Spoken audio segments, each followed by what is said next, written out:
इतना घामा में हमनी के बाल बीन तनी सारी लोग अपना अपना घर में सुतल बा। अनाज पानी के कमी बा। दूसरा के खेत में बाल हमनी के बीन तनी सन। देख लीले ओदे हमर मालिक साहब हमर बेटा बीनत रहे इतना घामा में।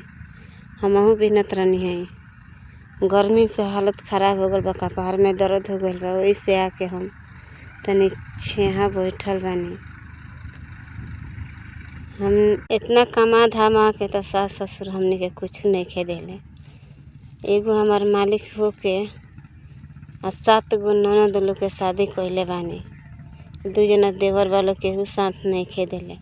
ए बेरा सब कद हदहनी सन तो ए बेरा चानी काटत आलू। ए बेरा हमार लइका खाए लायक भइल सन तो छाँट देले बालू। सब कद हदहनी सन। 7 गो ननद के शादी कदहनी सन। आई ए बेरा हमरा लइकन हमार भइल बड़ा सा त खाए के गजन हो गइल बा। का करम लोग, खेत बाड़ी हइले नहीं खे। मालिक हई त लेबर में खटे नहीं।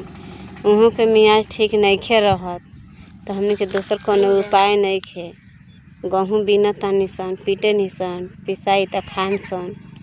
रहेला त खाइले सन, ना रहेला त ना खाइले सन। हम गाँव गिराव में टूटल फाटल मुचकावे के चाहे चुअर दाता दावे के चाहे पसली बैठाए के सब कुछ सीखले बानी। बाकी हमरा पटीदार हमरा के करे ना देला।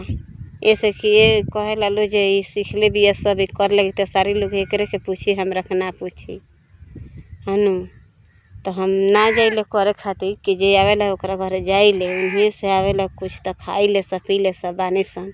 और वीडियो बनावतन तो लोग देख देख के जरता हनु। कृपया रउआ से हम हाथ जोड़ के विनती करतानी कि हमरा वीडियो के लाइक दिनो, सब्सक्राइब दिनो और आगे बढ़ाई लो। रउआ लोग के गोर लागतानी।